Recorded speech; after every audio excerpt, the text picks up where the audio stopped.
Bienvenida. ¿Qué tal? ¿Cómo les va? Buenas tardes. A ver, le voy a acercar un poco el micrófono.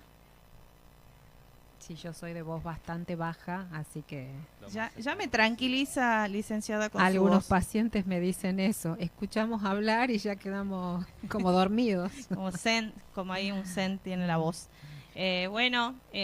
Recordarles el número que Gaby nos comparte para que puedan hacer sus consultas. Pero eso sí, decirle del otro lado que traten de acompañar en la temática que estamos hablando para que sea más dinámico y no, por ejemplo, Por de hablar de favor, un no, tema al no otro. Así como, pregunten de que si soy de signo Piscis y comparto con Tauro, no, esas cosas no. Pregunten cosas de verdad. la El, licenciada no es tarotista. no es tarotista. Así que, bueno, pero hasta que, bueno, Gaby, decía el número y ahí le vamos a hacer primero la introducción a la doctora para que, va, la doctora, perdón, a la licenciada. Primero, ¿quién es? Quizás del otro lado, yo ya la conozco, vos Yo la también la conocés. conozco. Del otro lado, mucha gente la conoce, sé que la conoce a la licenciada, pero quizás el que no sabe, desconoce quién es la doctora. Perdón, sigo con la doctora, para ella es como que decirle doctora, perdón. Digamos, El el número número. es 381 38 57 356. Bien. Licenciada, bienvenida. Agradecerle desde ya por este tiempo que usted se está tomando y sobre todo ofrecer estos conocimientos que quizás se habla así y como ya lo dijimos, creo que la palabra para mí más oportuna para decir es liviandad. Y quizás ya también estuve escuchando un poco de lo que íbamos hablando. Así es. Bueno, muy buenas tardes. Sí, la idea es, bueno, yo siempre estoy predispuesta a estos espacios porque es una forma de llegar a la comunidad. Si bien hoy mucha gente puede acceder a los procesos terapéuticos, eh, mucha gente no, entonces creo que estos espacios sirven por lo menos para generar un poco de reflexión, de hacerse algunas preguntas y que estas preguntas queden sonando en la cabeza de las personas para poder encontrar un espacio donde hablar. Y me parece que es fundamental esto de hablar con mucha certeza, también respetando la individualidad, porque cada paciente es único y cada vivencia que tiene el paciente, por más que se parezca a la suya, va a ser particular y requiere un abordaje particular. Bueno, licenciada, primero a mí me gustaría que le contemos a la gente del otro lado es quién es la licenciada Ferreira y si, bueno, empezando de si usted es de acá o ya viene de otro lugar. Sí, bueno, yo hace 29 años que trabajo en la comunidad. Soy ledesmense por elección, digamos. Yo soy salteña, pero a los 3 años ya me vine a vivir a Ledesma por cuestiones de trabajo de mis padres. Así que bueno, he crecido acá, he tenido una infancia maravillosa en este pueblo, una adolescencia muy sana. Después me fui a estudiar y en el año 96 volví a vivir acá. Me recibí en el año 94, 2 años estuve trabajando en la provincia de Salta y en el año 96 ya me instalé en Libertador y ese mismo año comencé mi actividad full. Empecé trabajando en el municipio. En el municipio he tenido un recorrido muy interesante. He podido trabajar en muchas instituciones, llegando a la comunidad. Uno de mis primeros trabajos también fue asesorar a la Liga de Madres de Familia, así que recorríamos distintos barrios, asentamientos, comedores, con diferentes charlas. Y después orienté mucho mi trabajo hacia el aspecto clínico y sobre todo trabajo de ayudar a la mujer. He tenido la oportunidad de ser miembro del Consejo Nacional de las Mujeres desde el año 96 hasta el año 2001. He participado con muchas actividades de formación en Buenos Aires. He tenido la suerte de poder abrir las puertas de los centros de atención integral a la niñez y a la familia a partir de proyectos que hemos trabajado en el año 2004 con la profesora Liliana Domínguez en ese momento, y se hizo una capacitación muy interesante, sobre todo cuando fue cambiando la ley, de la ley de protección de la ley del patronato a la ley de protección integral de niñez, adolescencia y familia.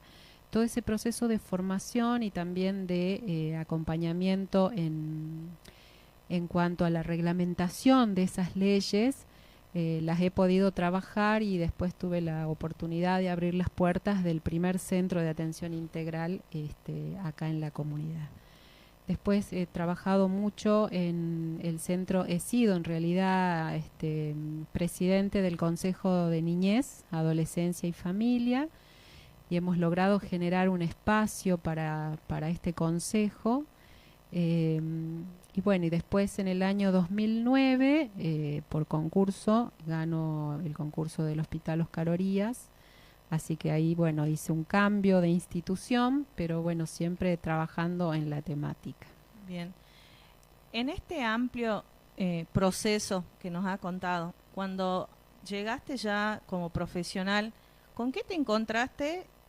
Para lo que yo quiero hacer es como el antes y el después de la evolución, digamos, de la psicología. En ese momento, ¿con qué te encontrabas con la comunidad? En ese momento, ¿cómo era con respecto a la psicología? ¿Se hablaba de salud mental? ¿Se hablaba de crisis en ese momento, como lo planteamos ahora? Se hablaba de salud mental, pero no tanto. Se hablaba de los distintos momentos evolutivos por los que iban atravesando las personas, y eso creo que nos remite al concepto de crisis vitales. Las crisis vitales existieron siempre.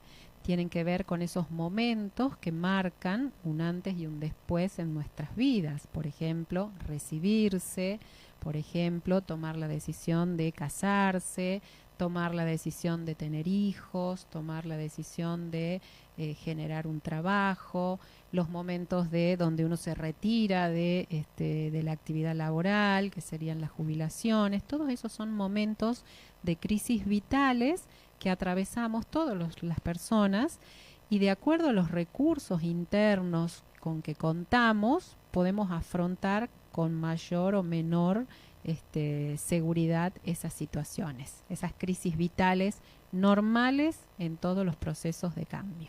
¿Y en ese momento había como una fuerte demanda de recurrir al psicólogo, o era mucho menor a lo que se habla ahora? Bueno, porque también hoy por hoy es como hay un marketing de hablar, hay que hacer terapia, y hay mucha gente que habla también sin saber, a veces también, ¿no?, en las redes sociales.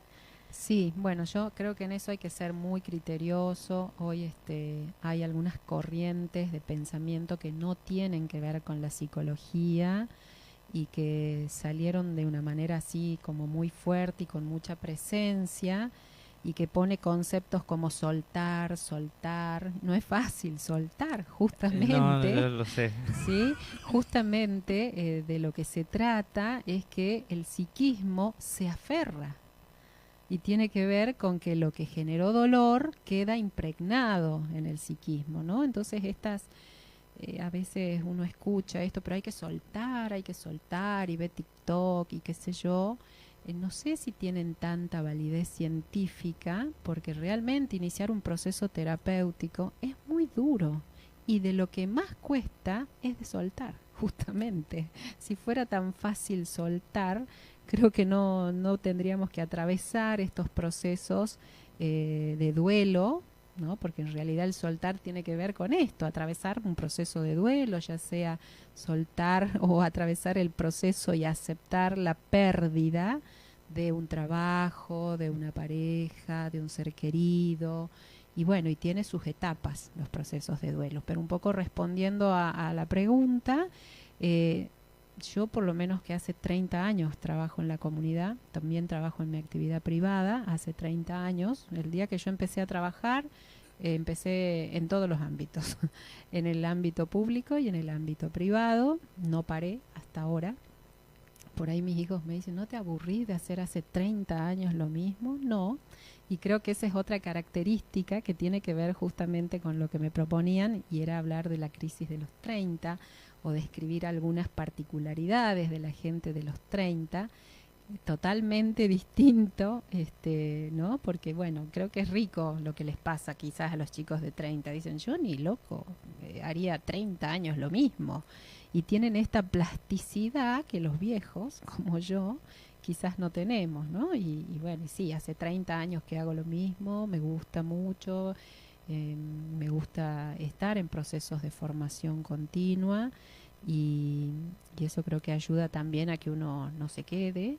Y hoy la demanda es mucho mayor. En ese momento, si bien había demanda terapéutica, pero hoy estamos como atravesados por los problemas en cuanto a la salud mental y la demanda es impresionante, se trabaja muchísimo. ¿Y cuál es el factor dentro del común denominador de esto, de lo que sucede? O sea, porque ahora, hace rato decía, como que las palabras muy comunes ahora es estrés, ansiedad, ahora es como que dentro ahora está en el lenguaje, no, sí, porque estoy estresado, o no pude dormir, Sí. o no sé, el insomnio también. Antes, no digo que no pasaba, pero ahora es como que más, o por lo menos queda ahí en dentro de las conversaciones en los diferentes espacios. Sí, es muy común incluso escuchar a los niños, ¿no? Que dicen, estoy estresado. Y uno dice, wow, es niño y está estresado. Y uno diría, pero ¿qué motivos tiene para estresarse? Y no, hay motivos que tienen para estresarse. Yo creo que lo que hoy ha generado un problema importante en cuanto a la salud mental es el hecho vivido que decían ustedes recién, la pandemia, cuando comentaban, y yo los escuchaba. La pandemia fue un hecho disruptivo y marcó un antes y un después. Y ese hecho disruptivo ha sido generador de dos cosas, de quedarnos añorando lo vivido anteriormente, y eso genera la añoranza, el pensar en el pasado, genera cuadros de depresión. Y también ha generado este pensamiento por el futuro. ¿Qué va a pasar? ¿Qué nos va a suceder? No sé, la pandemia nos va a matar, no nos va a matar. Y eso es pensar en el futuro. Pensar en el futuro genera ansiedad, ¿sí? Entonces, lo pasado es añoranza y genera depresión. Lo del futuro genera ansiedad. Tengo una pregunta para hacerle, licenciada. Sí, Si bien hay un estigma social que está ligado, digámoslo chabacanamente, si vas al psicólogo es porque estás loco. Cada vez se nota menos, pero todavía hay gente que sigue hasta haciendo bromas con eso. ¿Usted qué podría decirle a la gente que nos está escuchando como para que cambie esa forma de pensar? Porque yo como paciente lo digo, yo no estoy loco, así es, tengo un problema. tal cual. Sí, bueno, es un estigma, ¿no? Que yo creo que hoy ha bajado bastante, pero sin embargo, yo donde me doy cuenta que hoy nosotros en la institución pública, por suerte hay un avance importante porque tenemos psicólogos en el hospital, en los puestos de salud y también en todas las regiones aledañas a nuestra comunidad. Y sin embargo uno está en el hospital así como rebasado de turnos y viene un paciente de Yuto, viene un paciente de Vinalito y dice no, porque allá es chiquito, allá todos se enteran y si voy dicen que esto que me dice Gabriel, ¿no? Que estoy loco. No, realmente el loco nunca llega al psicólogo. ¿Por qué? Porque la persona que está con un problema de salud mental psiquiátrico no advierte lo que le está pasando, ¿sí? O sea, el loco, el paciente psiquiátrico, el paciente con esquizofrenia, con un brote psicótico, no dimensiona la realidad como la estamos dimensionando nosotros y de hecho no se angustia. Quien se angustia es el entorno familiar, que no sabe qué hacer con un paciente psiquiátrico. Entonces el paciente, el loco nunca llega al psicólogo. Quien llega al psicólogo es quien puede advertir en su realidad que algo lo está preocupando, ya sea lo angustia, que hay una pregunta que le suena mucho todo el tiempo, o que no puede dormir, ¿sí? O sea que quien va al psicólogo es porque puede advertir que hay algo que le está pasando y que eso le está generando como un malestar. Bien, ahora quisiera preguntarle, supongamos que tenemos una persona que está sufriendo un ataque de una crisis de pánico o de ansiedad. Si tiene familia, ¿cómo explicarle a la familia que uno no reacciona de determinadas maneras porque quiere, sino porque hay algo un disparador Sí. que está generando ciertas actitudes o ciertas actividades que no son lo habitual o lo usual en determinadas personas? Y en caso de que esa persona esté sola, ¿cómo puede calmarse a sí misma? Bien. Bueno, un poco antes de responder esa pregunta, que es bien específica, hoy en día lo que más llega a la consulta son cuadros de ansiedad y de depresión. ¿Sí? Esto que yo les marcaba de los dos momentos disruptivos de la pandemia. Los trastornos de ansiedad son los más frecuentes. ¿Qué es la ansiedad? La ansiedad es una emoción normal que está ligada a una situación de futuro. Para pensar algo simple, cuando éramos chicos, teníamos que ir a dar una prueba, nos poníamos como nerviositos, ¿sí? Y nos transpiraban las manos, o nos dolía la panza. Eso es ansiedad. Eso quiere decir que ante una situación de futuro, prueba, evaluación, se pueden desencadenar esos síntomas. Ahora, eso sería una ansiedad normal. La ansiedad a veces se hace patológica. O sea, que no hay nada que la esté disparando y sin embargo aparecen síntomas de ansiedad, ¿sí? Y ahí es donde se debe hacer la consulta. Y acá también es importante diferenciar que dentro de lo que es el trastorno de ansiedad tenemos como una clasificación muy importante y hay que tenerla en cuenta porque el abordaje va a ser diferente. Porque a veces uno dice trastorno de ansiedad, pánico, ¿no? Y no es solamente, no es lo mismo, ¿no? Si bien es dentro del trastorno de ansiedad están los episodios panicosos, pero no quiere decir que siempre que una persona sufra ansiedad tiene que tener un ataque de pánico. ¿Se entiende la diferencia? Tenemos dentro de la ansiedad el trastorno de ansiedad generalizada, que es cuando el paciente todo el tiempo se siente con un nerviosismo que lo acompaña. Tenemos el trastorno por estrés agudo, cuando hay una situación que ha vivido, estresante, traumática. Tenemos el trastorno por estrés postraumático. Tenemos la fobia, que también la fobia es un cuadro, está dentro de la ansiedad, y que se diferencia del trastorno de pánico porque en la fobia hay un miedo específico. En cambio, en el trastorno de pánico no hay un miedo específico que lo defina, pero que sí dispara todos estos síntomas. Y también está el trastorno obsesivo-compulsivo dentro del cuadro de ansiedad y el trastorno con episodios panicosos, ¿sí? ¿Qué es lo que pasa cuando una persona tiene ansiedad? Esta emoción se refleja en nuestro organismo. Yo siempre les hago como un dibujo a los pacientes, un cuadro, y se los doy para que les dé un poco de certeza. El paciente que sufre ansiedad y si sufre episodios de pánico, lo que siente es una inseguridad tremenda. Se siente vulnerable. Siente un miedo que no puede definir y un miedo que no logra manejar. Y el primer síntoma que aparece en el cuerpo puede ser taquicardia, sensación de ahogo, sensación de asfixia, dolor abdominal. Este dolor abdominal puede provocar sensación nauseosa o sensación de evacuación.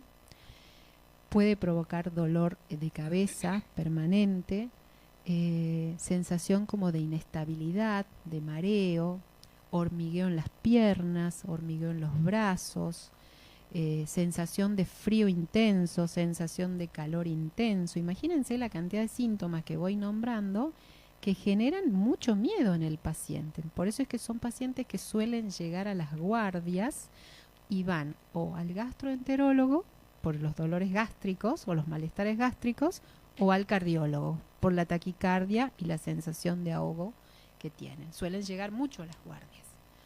Mientras pasa todo esto en el cuerpo, ¿qué pasa en el pensamiento? El pensamiento es como se instala un pensamiento mágico, que algo malo va a suceder, como una superstición, no sé, me van a dar una mala noticia, voy a tener un infarto, si es que el pecho me explota y voy a caerme de un infarto, voy a hacer un ACV, me va a subir la presión, son pacientes que suelen ir a tomarse la presión arterial.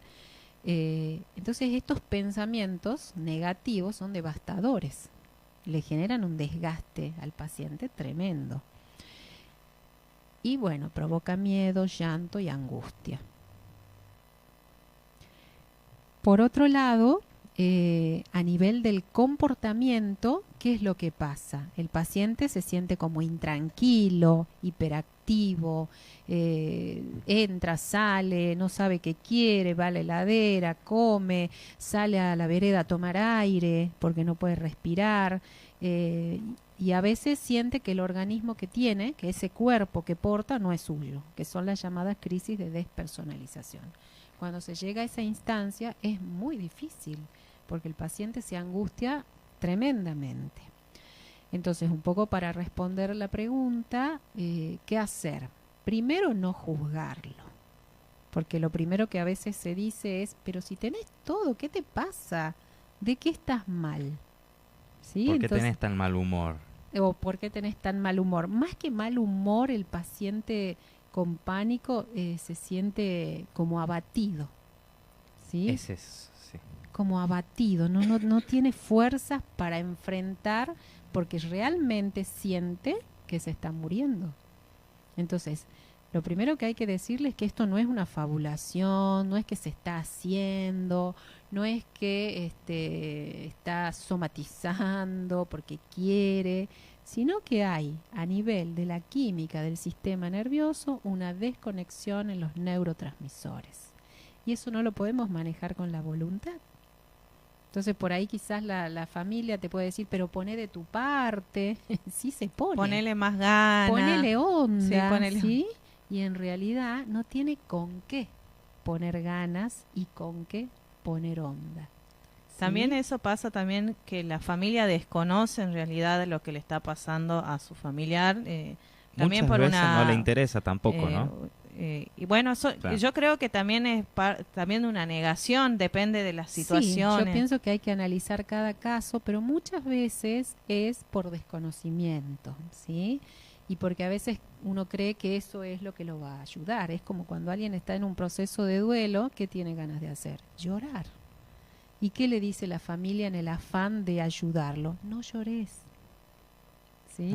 Lo contrario. Lo contrario. Entonces, yo no creo que sea que la gente, y mucho menos la familia, tenga la mala intención, sino que a veces el desconocimiento hace que uno, a la hora de ayudar, termine empeorando la situación, porque el paciente se siente incomprendido, ¿sí? No sabe por qué le pasa esto y le molesta que le digan poné de tu parte y le Sí. molesta porque no sabe cómo poner de su parte y también le molesta que le digan pero ¿de qué estás así si tenés todo? Mirá dónde vivís, tenés trabajo, pensá en fulano que no tiene, no importa en ese momento lo que le pasa a fulano o a mengano, importa lo que le pasa al paciente.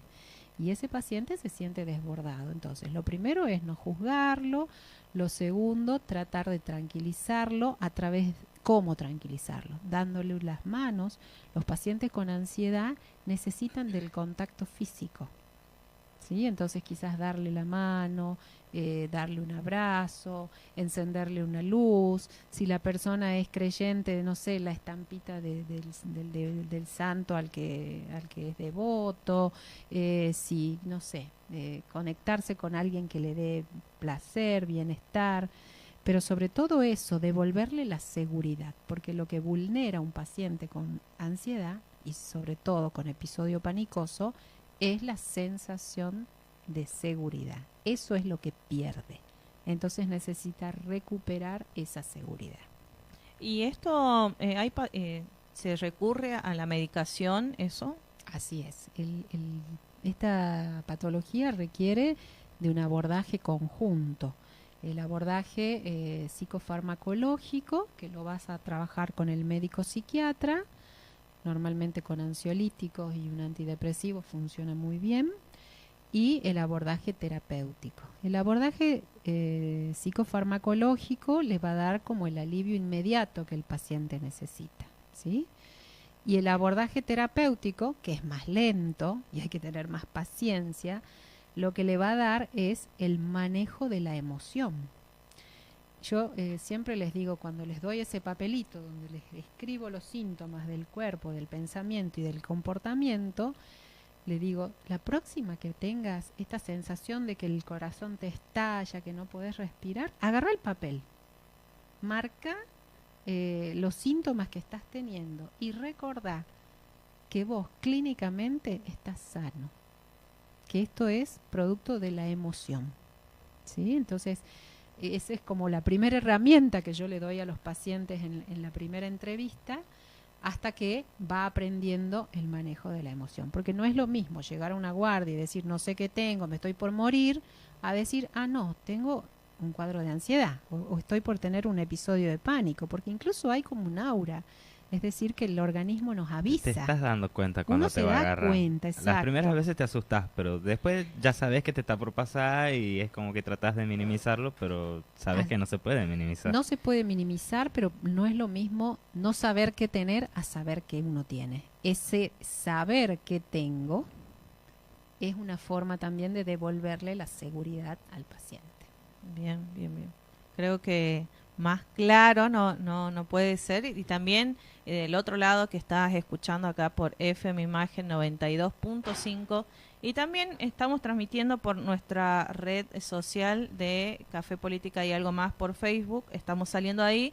Así que bueno, ¿puedes repetir, Gaby, tu número de teléfono así? 381-3857-356. Bien, ¿cómo se siente? Bien, muy bien, cómoda, bien. no quiero aburrirlos, No, porque yo no, por ahí yo hablo estoy- y a nosotros nos ustedes encantan. me van parando, no. me dicen, ¿no? Por a mí me encanta, yo hago terapia y a mí me encanta, y sobre todo ya está en mí ser habladora dentro de la comunicación. Dentro de esta crisis que nosotros lo habíamos planteado, de los 30, hay algo que también pude leer, esto de que, y también lo he escuchado mientras iba relatando de esto de la ansiedad, que esto de juzgar más a nosotros los de los 30 para arriba o 30 para abajo, pero de que seguimos viviendo con nuestros padres, hay una parte de nuestra vida, no sé si la palabra es frustración o no haber realizado ciertas cosas por estas comparaciones que tenemos con nuestros padres quizá, por los adultos que ya a los 30 ya habían hecho otra cosa, ya habían podido tener auto, casa, vivir solo, y nosotros seguimos viviendo con nuestros padres, en el caso, por ejemplo, mío. Hay muchos acá también, Gaby también, Lau, ¿vos también? Moncho hiper independiente ya. Bueno, Mati también, bueno, somos como la mayoría que vivimos todavía con nuestros padres. No Sí. porque queremos, exactamente, ¿no? Bien, todavía zafa, es más chica. Bueno, yo creo que lo definiste de manera perfecta, ¿no? Esa es la crisis de los 30. La llamada crisis de los 30 tiene que ver con que hay todo un estereotipo social que dice que a esa edad ya tenés que estar independiente, con laburo, manteniéndote solo, con hijos, con un buen trabajo, con el auto, ¿sí? Entonces tiene que ver con que esta generación les ha tocado muy difícil, un contexto económico y social tremendamente difícil, y tiene que ver con esto, con mirar y mirarse si es que se logró o no la expectativa que habían planificado, ¿sí? Esta comparación que vos decís que a veces la hacemos los adultos, ¿no? Porque yo tengo hijos de la edad de ustedes, y también están en mi casa, y ellos siempre me dicen, pero en tu época era más fácil, y tienen razón. No podemos decir, no, porque yo en mi época era más trabajadora. No, era mucho, no sé si era más fácil, porque siempre la inserción laboral tiene sus vaivenes hasta que uno logra instalarse, pero podíamos acceder a un trabajo formal de una manera más rápida, podíamos acceder a un préstamo hipotecario, porque bueno, quienes somos empleados no hemos ido a comprar una casa al contado, o sea, Creo que nadie lo ha hecho, ¿no? por lo menos los empleados, yo soy empleada, tengo mi actividad privada, pero bueno, somos asalariados, digamos, podíamos al menos acceder a un préstamo hipotecario, nos daba nuestro sueldo nos posibilitaba acceder a un préstamo hipotecario, pagar la casa a 15 años, a 20 años, el auto podíamos acceder también con una financiación. Recuerdo una época donde uno iba con el documento y le financiaban el auto sin un peso, ¿sí? Entonces ha sido un momento económico totalmente diferente, y yo creo que eso también hace que los chicos hoy de 30 tengan esta añoranza por la infancia. No sé si a ustedes les pasa, pero es una característica, que a veces dicen, me empiezo a acordar la infancia que tuve, o no era tan difícil como ahora, era mucho más fácil ser hijo que ser ahora solo y tener que encontrar los recursos, exacto, si bien es la época de la juventud. Y también esta crisis, ¿qué es lo que marca? Que ustedes tienen toda la energía para hacerlos, y yo no dudo de la energía de los jóvenes. A mí no me gusta cuando escucho lo que vos contabas hace rato de ese remisero, ¿sí? Que tiene estudios secundario, terciario, y lo sé que lo hay, y no consiguen trabajo. Y a veces la gente mayor tiene como un prejuicio de catalogarlos de vagos, y no porque son vagos, porque no quieren, porque los planes, porque no sé qué, y en realidad es porque hay menos oportunidades. Y eso también hace que la brecha generacional se marque más, y uno sienta que por qué los padres han podido y ellos, y el de 30 quizás no puede, ¿no? Quizás nosotros a los 30 ya no estábamos viviendo con nuestros padres. Y hoy la realidad es que sí, que viven con los padres. También la cuestión de la maternidad y la paternidad ocupa un lugar distinto, y tiene que ver mucho con esto, ¿no? Ahora, fíjense, la gente prefiere tener una mascota. Yo no tengo ni mascota. Ni mascota, bien. Pero los chicos de 30 prefieren una mascota a pensar en la posibilidad de la paternidad, ¿no?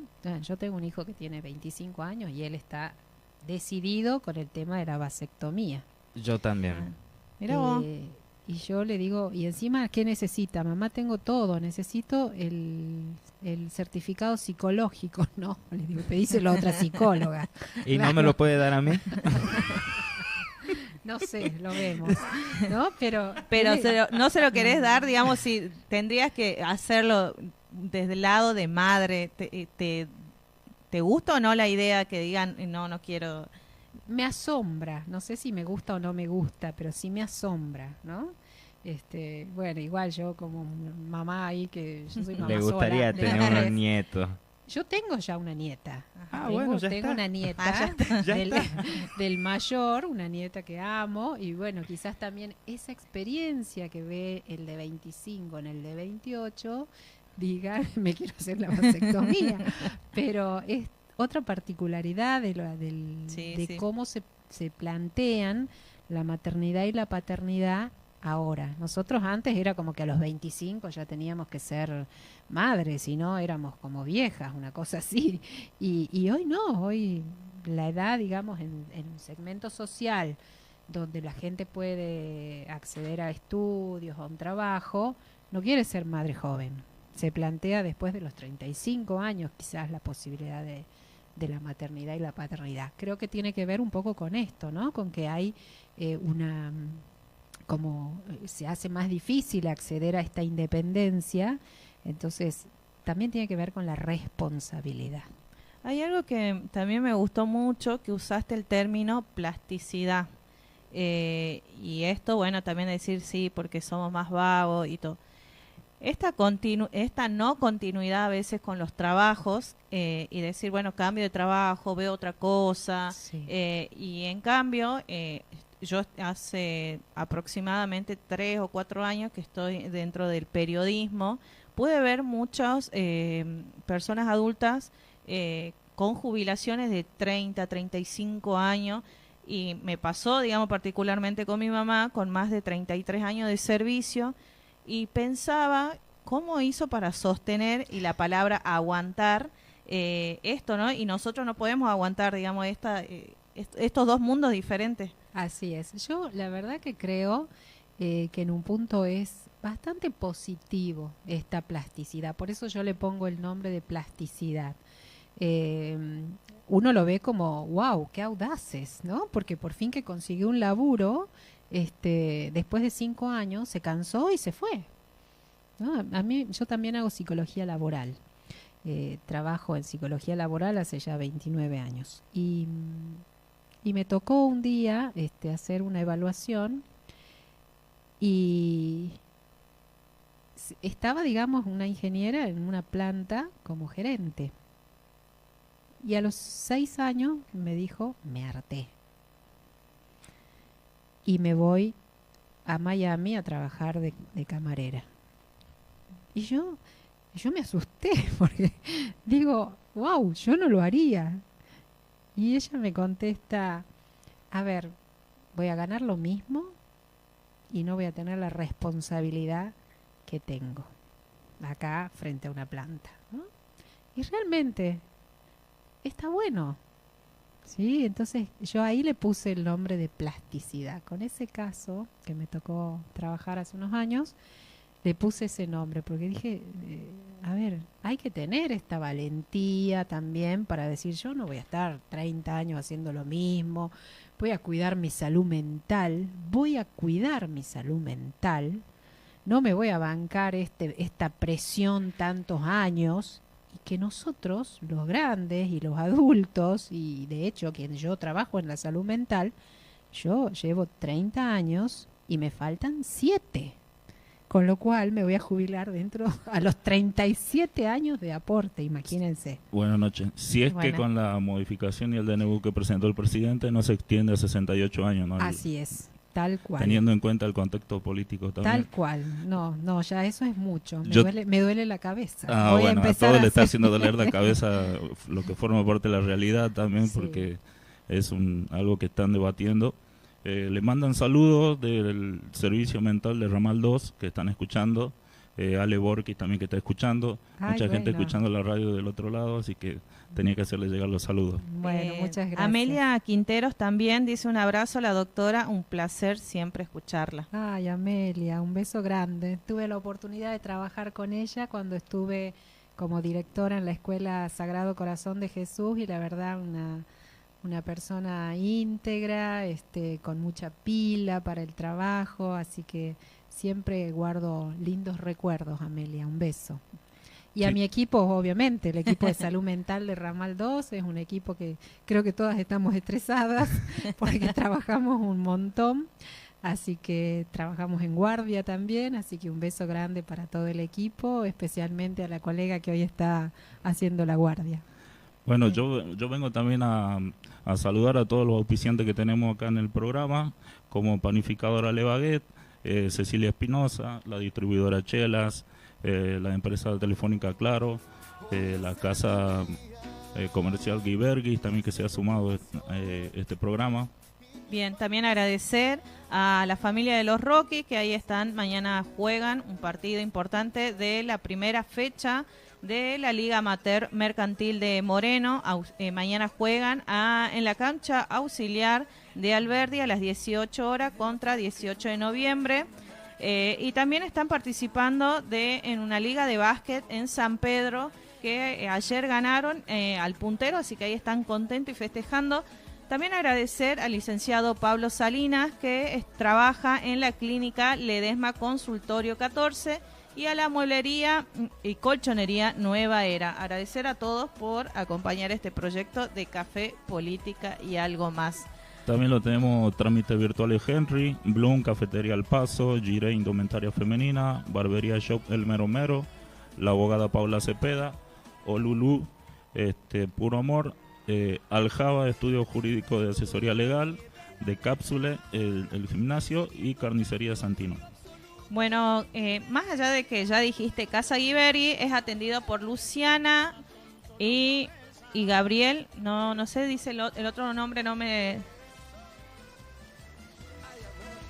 sé, no le entiendo a la operadora, pero bueno, el rubro es distribuidora oficial de bingo, también se pueden encontrar, si ustedes van a comprar, también hay gaseosas, golosinas y galletas, todo. Ay, qué rico, ya me da hambre. Se reciben transferencias, los horarios de atención son de lunes a viernes, de 9 a 13 y de 18 a 21, y los sábados son de 9 a 13 horas y a la tarde de 18 a 21 horas.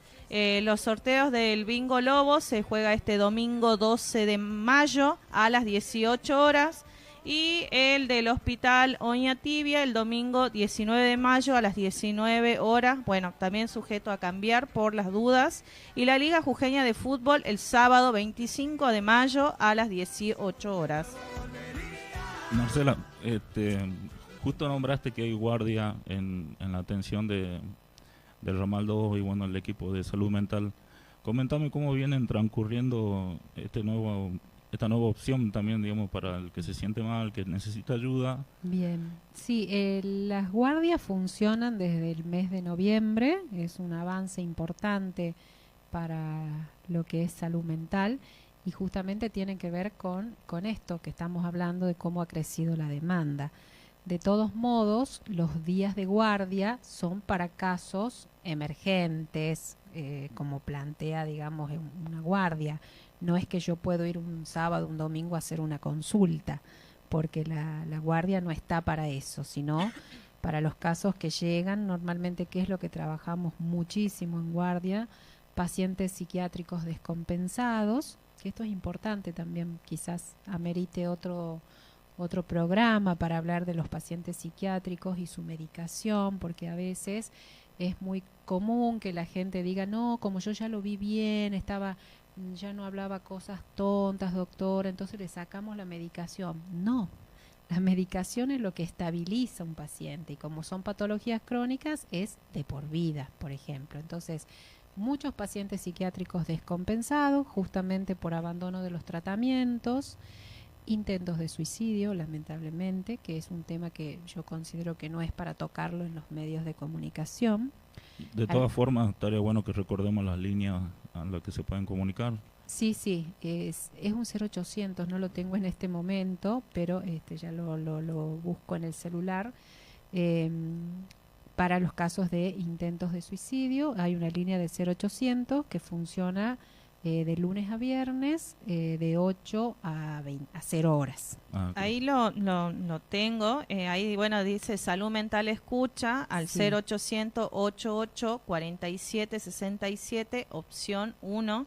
Bueno, esto está enmarcado, bueno, gracias también al Ministerio de Salud, Así que es. el gobierno ha dispuesto este tipo. Bueno, estos flyers son oficializados, eso también aclarar. Sí.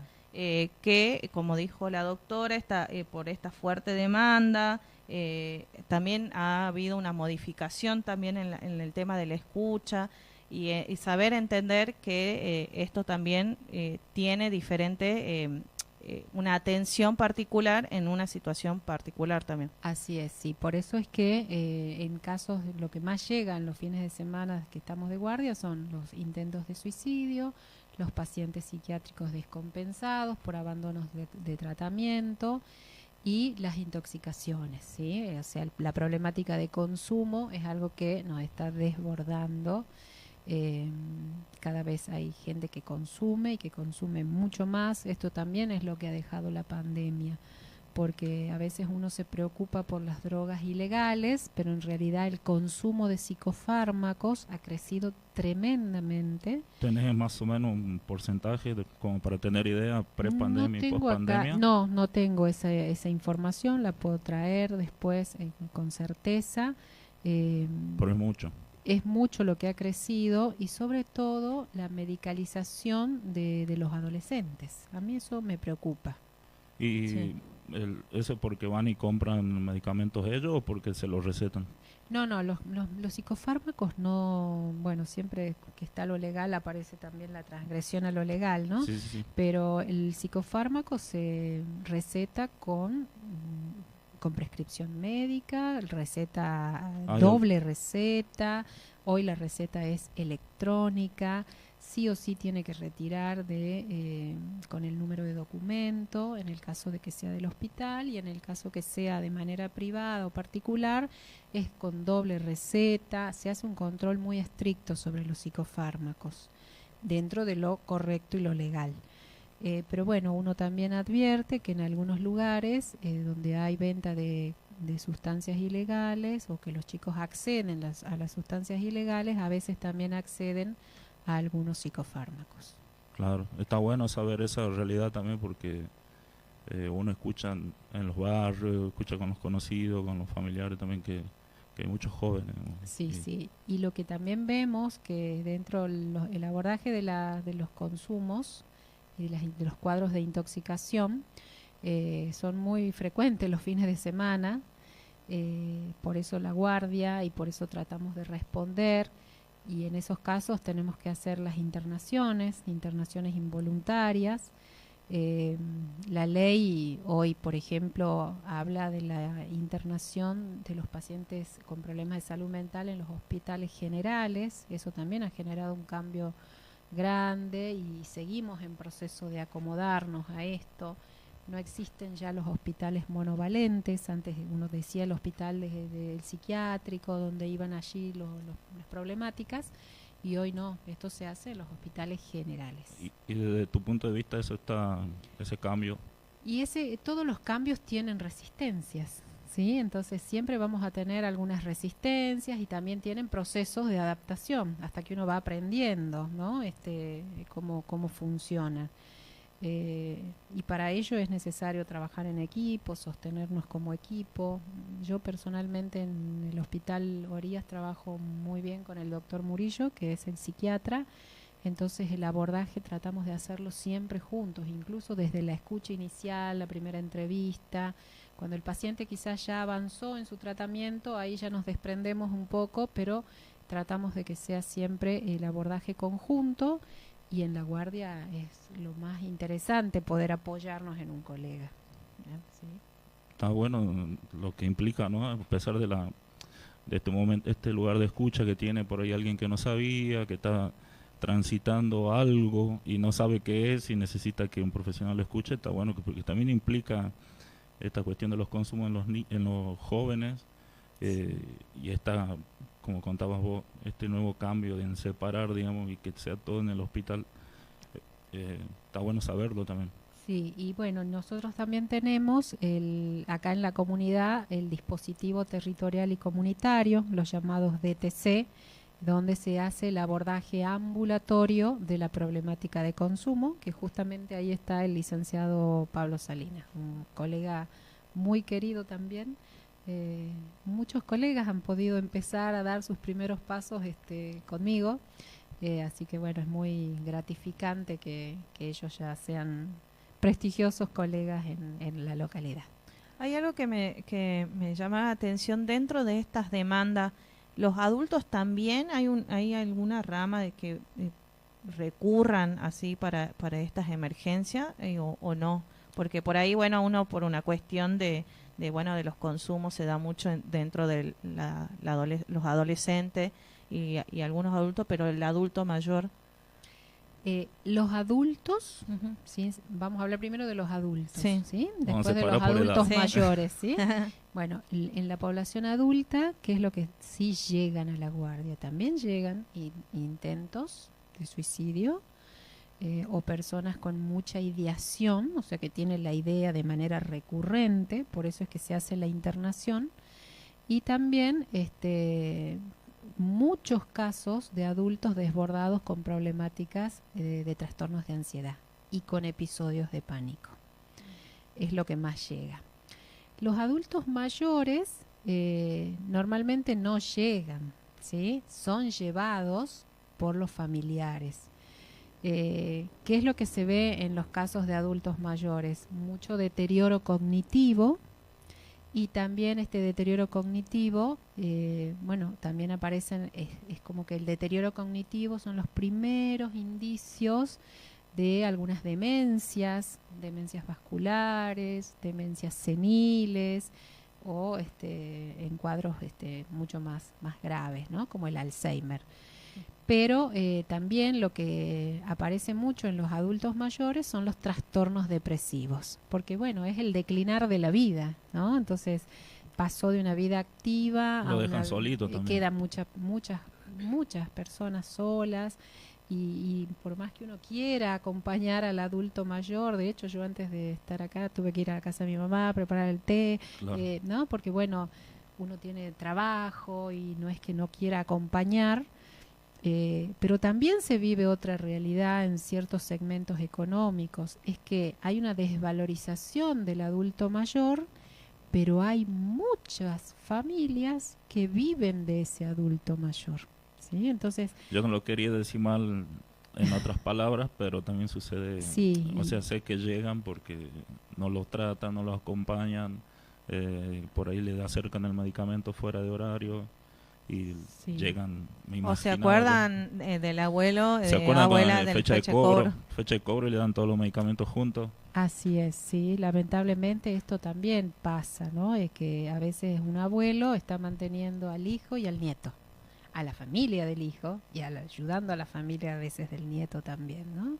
Esto, bueno, es sumamente triste, y porque, bueno, el abuelo pierde mucha calidad de vida, ya entre que cobra poco, que tiene que consumir tanta medicación, que se le va la mitad del sueldo en remedios. Volvemos a la actualidad. Sí, volvemos a la actualidad, y bueno, también esta sensación de inseguridad que hoy tenemos con lo que escuchamos, pero ahora no, mucha gente dice ya no van a recibir la medicación de PAMI, se les va a cortar esto, aquello, y eso angustia a los abuelos. Influye mucho. Por supuesto, y los angustia porque, bueno, cómo sostener lo que necesitan ellos y cómo sostener las necesidades del hogar donde viven otras personas que no son ellos, solamente ellos. Al pasar que nombraba esta cuestión de los adultos mayores, yo recuerdo que antes había un geriátrico en Calilegua, ¿puede ser? Así Casa es, hogar. ese geriátrico funcionaba con damas de rosa. En ese momento creo que la empresa Ledesma tenía esta institución. Hoy ha cambiado también esa visión empresarial, y ahora tienen su área de responsabilidad social empresarial. En aquel momento era esa institución como de beneficencia que trabajaba con con el geriátrico, pero bueno, fue cerrado hace muchos años, ¿no? Claro, por eso me acordé ahí. Sí, muchos años. Era un espacio muy lindo, los abuelos estaban bien cuidados, tenían espacios de recreación interesantes, y en aquel momento, hace muchos años atrás, les hablo más de 20 años, que se hacían los té para recaudar fondos, era como una actividad social interesante y a la vez de beneficencia, pero hoy no están funcionando. Ah, claro. Sí, no, lo nombré así como al pasar porque me vino ahí el recuerdo. Y hablando de recuerdos, yo no me olvido que cuando hicimos la entrevista por streaming, justo era pre-balotage, creo. Y te había preguntado sobre el psicofísico a los candidatos de políticos. ¿Seguís pensando lo mismo? Yo pienso lo mismo, porque todos vamos a ocupar un lugar, ¿sí? Entonces, Si uno ingresa a la administración pública a hacer una tarea específica, tiene que presentar un apto psicológico. Si uno ingresa a un banco donde va a manejar finanzas, números, etcétera, tiene que presentar un apto psicológico. Bueno, si yo voy a trabajar en una función legislativa, ejecutiva, me parece que amerita también una evaluación psicológica. Claro que sí. Claro, ¿no? Como ya han pasado varios meses y uno ya vio el comportamiento más o menos del presidente, y antes uno tenía incertidumbre. Hoy ya sabemos cómo él es en su personalidad, y quería saber nada más si seguías pensando lo mismo. Y a raíz de eso, ¿qué pensás vos como profesional del uso que le da a las redes sociales? Yo la verdad que yo soy grande, tengo 53 años, uso muy poco las redes sociales, ¿no? Yo creo que sí, hay que ayornarse, que sirven para estar comunicados, pero hay cosas que son básicas y que requieren de los procedimientos clásicos, no sé, me parece que si yo voy a hablar con mi hijo por un problema, no puedo hacerlo por WhatsApp. Lo tengo que sentar y decirle. Si estoy enojada con una profesora de mi hija, no puedo ir y tuitear o hacer un escrito para que lo vea todo el mundo. No, voy y hablo con la profesora, le planteo mi punto de vista.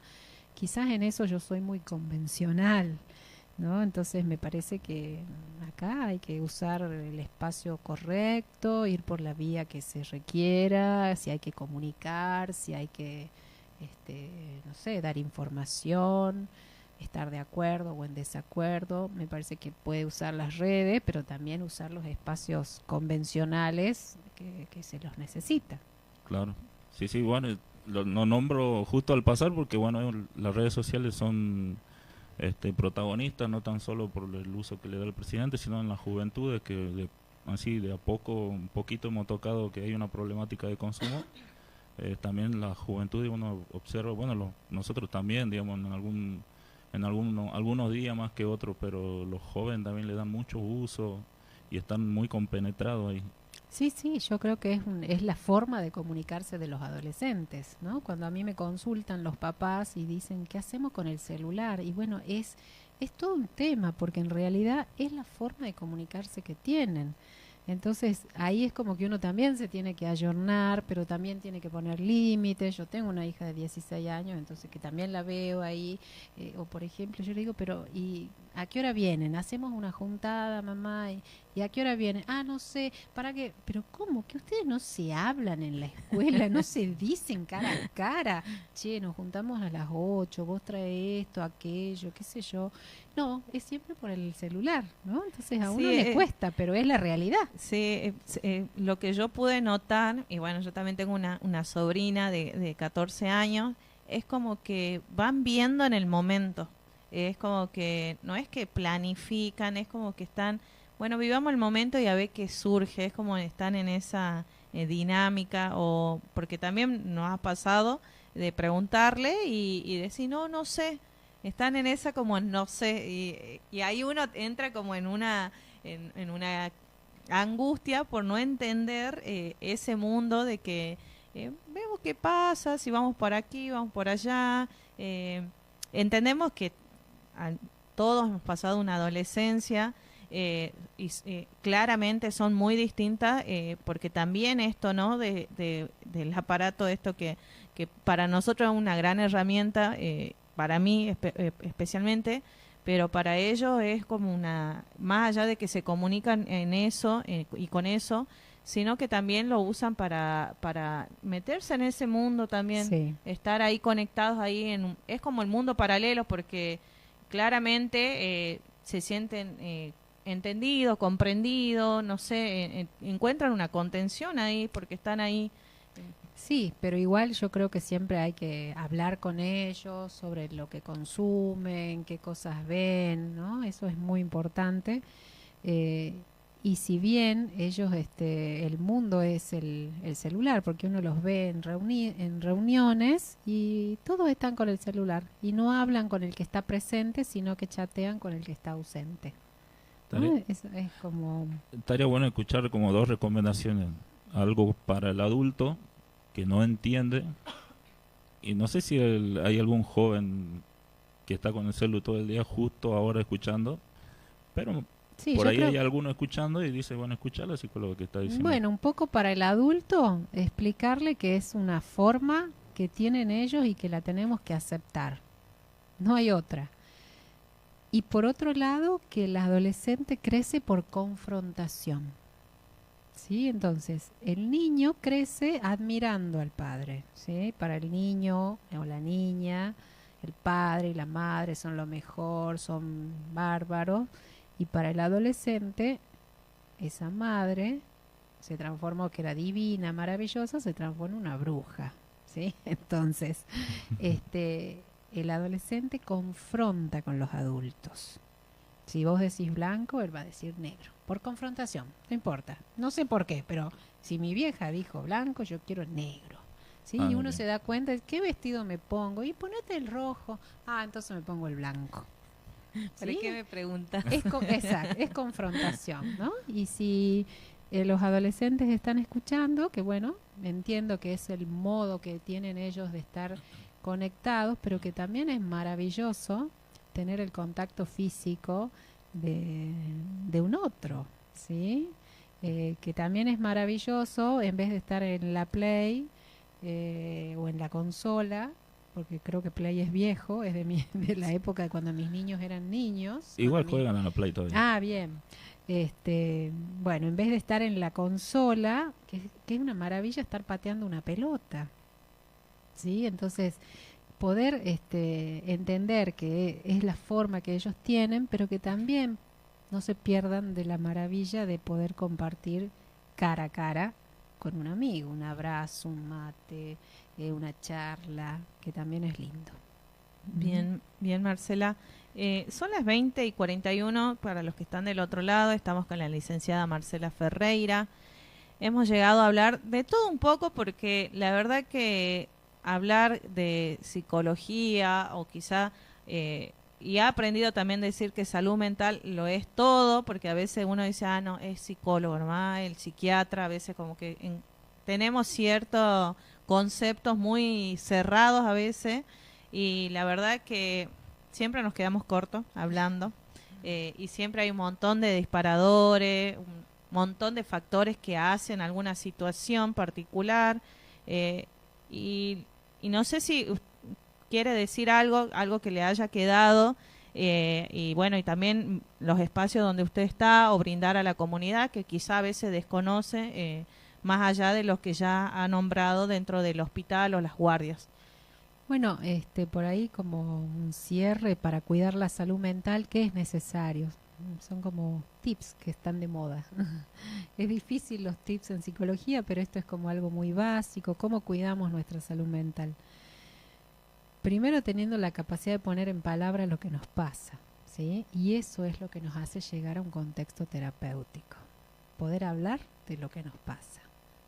Poner en juego nuestras emociones, nuestros miedos, nuestras angustias. Segundo, dormir lo necesario y lo suficiente para que Hay que soltar el celu. Hay que soltar el celu para dormir. Soltando el celu, sí, ¿no? Porque a veces los chicos, no sé, no solo los chicos, a veces los adultos también, 4 de la mañana y siguen ahí con el TikTok y qué sé yo, ¿no? Entonces dormir mínimo, yo creo que 8 horas, hay gente que dice 6, yo creo que 8 es mucho más sano para tener un sistema nervioso más menos irritable, a la más altura. sano. Comer sano también, sin caer en estas cosas de la rigidez extrema, pero bueno, comer sano, saludable, cuidarse, obviamente permitirse cosas ricas también, y tener muchos espacios de recreación, que a los adultos nos cuesta muchísimo, ¿sí? Porque nos pasamos trabajando, Entonces cuando llegamos, no sé, 10 de la noche, terminamos nuestra actividad laboral y ya da fiaca ir al gimnasio, salir a caminar o salir a correr, ¿no? Entonces tener espacios de recreación, hacer actividad física, juntarse con amigos, no sé, hacer planes, eso creo que ayuda mucho a cuidar nuestra salud mental.